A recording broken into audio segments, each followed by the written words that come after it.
Welcome to export. இன்றைக்கி இந்த செஷனில் நம்ம எஸ்கியூஎல் சர்வர்லேருந்து ஒரு டேபிளில் இருக்கக்கூடிய லாக்கை எப்படி ரிலீஸ் பண்ணுறது அப்படிங்கிறத பற்றி பார்க்க போகிறோம். நம்ம ப்ரீவியஸ் செஷன்ஸில் லாக்ஸ் என்னென்ன லாக்ஸ் இருக்குது, லாக்ஸ்னால் என்னென்ன லாக் டைப்ஸ்லாம் இருக்குது, அது எப்படியெல்லாம் க்ரியேட் ஆகுது அப்படிங்கிறத பற்றி பார்த்தோம். இப்போது இந்த செஷனில் ஒரு டெவலப்பர்னால க்ரியேட் ஆன ஒரு லாக்கை இன்னொரு டெவலப்பர், அதாவது நம்ம எப்படி அதை ரிலீஸ் பண்ணுறது, அதாவது இன்னொரு டெவலப்பர் வேறு ஒரு சிஸ்டமில் ஒர்க் பண்ணிட்டு இருக்காங்க, ஒரு கொரி எடுத்துகிட்டு இருக்காங்க. அந்த செஷனில் ஒரு லாக் ஒன்று அக்யூர் ஆகிடுச்சு.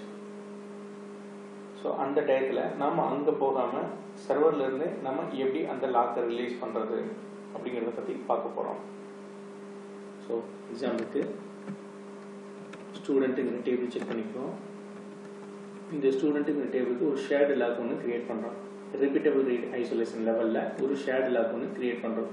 அதுக்கு முன்னாடி ஆக்டிவாக என்னென்ன லாக்ஸ் இருக்குது அப்படிங்கிறத பற்றி பார்க்க போகிறோம். கரண்ட் டேட்டாபேஸில் இந்த கொரி நமக்கு அதை ரிட்டர்ன் பண்ணணும். அதாவது கரண்ட் டேட்டாபேஸ்ன்னு சொல்லி கொடுத்துருக்குது. கரண்ட் டேட்டாபேஸில் இருக்கக்கூடிய லாக்ஸ் என்னென்னங்கிறது காட்டுவோம். இது வந்து 59ங்கிறது இந்த செஷன், ஆக்சுவலாக இருக்கக்கூடிய 59 செஷன், அண்ட் 51ங்கிறது இந்த செஷன். ஸோ ரெண்டுமே இந்த டேட்டாபேஸுக்கு தான் இருக்குது. ஸோ இந்த கொரி நமக்கு டேட்டாபேஸ் ஷேர்டு லாக் அக்யூர் ஆகிருக்குங்கிறத நமக்கு மென்ஷன் பண்ணுது. ஸோ வேறு எந்த டேபிளுக்கும் லாக் இல்லை. இப்போது நாம் இங்கே ஒரு ஷேர்டு லாக் ஒன்று க்ரியேட் பண்ணிட்டோம். இதை எக்ஸிக்யூட் பண்ணிட்டேன். ஸோ ரிப்பீட்டபிள் ஐசோலேஷன் லெவலில் செலக்ட் ஸ்டேட்மெண்ட் யூஸ் பண்ணியிருக்கோம். இப்போ இந்த கொரியை யூஸ் பண்ணால், இப்போ இந்த கொரியை ரன் பண்ணால் நமக்கு அந்த டேபிள் லாக்கும் காட்டிடும். இந்த ஸ்டூடெண்ட்டுங்கிற table object intent shared lock இதில் அக்யூர் ஆகிருக்கு.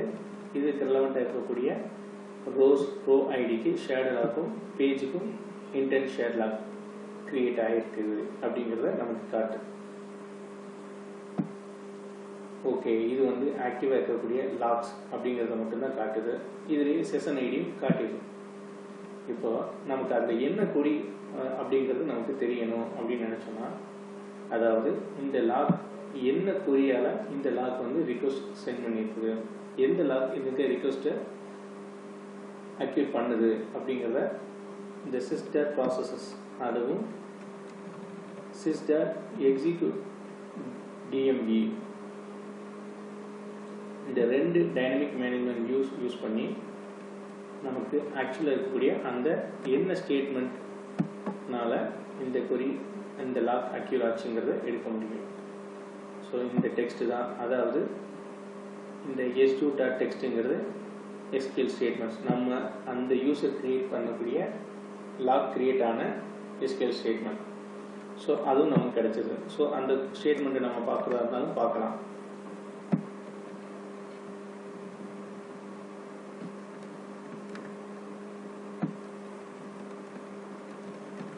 ஸோ இதுதான் அந்த கொரி, நம்ம அங்கே கொடுத்த கொரி இங்கே வந்துருச்சு.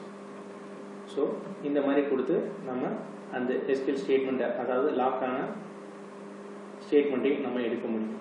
ஸோ இப்போ பார்த்துட்டு இதுக்கு வந்து இந்த செஷனை நம்ம கொடுக்கணும். அதாவது நம்ம ப்ரீவியஸாக இந்த செஷனில் இந்த கொரியினால கிடைச்ச இந்த செஷனை கால் பண்ணுறோம். டேபிள் லாக் என்ன செஷன் அக்யூர் ஆகிருக்குது அப்படிங்கிறத பார்க்குறோம். அந்த 51 இப்படி கொடுக்குறோம். ஸோ 51 அப்படிங்கிறதுல கொடுத்துட்டு இந்த சிஸ்டர் ப்ராசஸில் கொடுத்தோம்னா நமக்கு அந்த ஆக்டிவான ஸ்டேட்மெண்ட் கிடைக்கும். ஸோ அந்த ஸ்டேட்மெண்ட் நம்ம பார்க்க வேண்டாம், லாக் ஆகிருக்குது, இந்த டேபிள் லாக் ஆகிருக்குதுன்னா டைரெக்டாகவே இந்த ஸ்டேட்மெண்ட் எக்ஸிக்யூட் பண்ணாமலே கில் அப்படிங்கிற ஃபங்க்ஷனில் இந்த 51 அப்படிங்கிற செஷனை பாஸ் பண்ணோம்னா ஆட்டோமேட்டிக்காக இந்த செஷனில் இருக்க லாக்ஸ் எல்லாமே ரிலீஸ் ஆகிடும். ஜஸ்ட் எக்ஸிக்யூட் பண்ணாலே கமாண்ட்ஸ் கம்ப்ளீட்டட் சக்ஸஸ்ஃபுல்லி. ஸோ அந்த செஷன் வந்து க்ளோஸ் ஆகிடுச்சு. இது வந்து செஷனை க்ளோஸ் பண்ணிட்டாலே ஆட்டோமேட்டிக்காக அதில் இருக்கக்கூடிய டிரான்சாக்ஷன்ஸ் எல்லாமே ரோல் பேக் ஆகிடும். ஸோ அப்போ நமக்கு லாக் ரிலீஸ் ஆகிடும். ஸோ இப்போ செக் பண்ணோம்னா இங்கே நமக்கு லாக்ஸ் இருக்காது. ஈவன் அந்த டேட்டாபேஸ் உண்டான ஷேர்டு லாக்கும் இருக்காது. ஏன்னா அந்த செஷனே கம்ப்ளீட்டாக க்ளோஸ் ஆகிடுச்சு. ஸோ இந்த மாதிரி நம்ம லாக்கை ரிலீஸ் பண்ண முடியும்.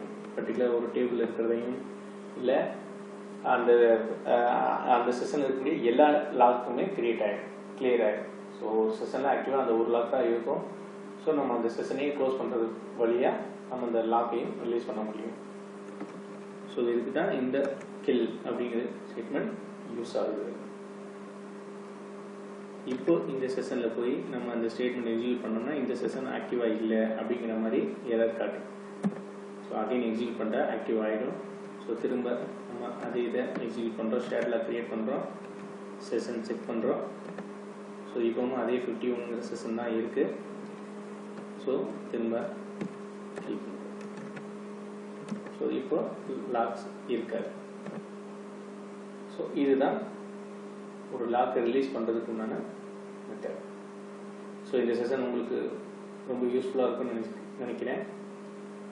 இந்த செஷன் பிடிச்சிருந்தா லைக் பண்ணுங்கள், உங்கள் ஃப்ரெண்ட்ஸுக்கு ஷேர் பண்ணுங்கள். சேனல் சப்ஸ்கிரைப் பண்ணாதவங்க தயவு செஞ்சு சப்ஸ்கிரைப் பண்ணுங்கள். Thank you friends.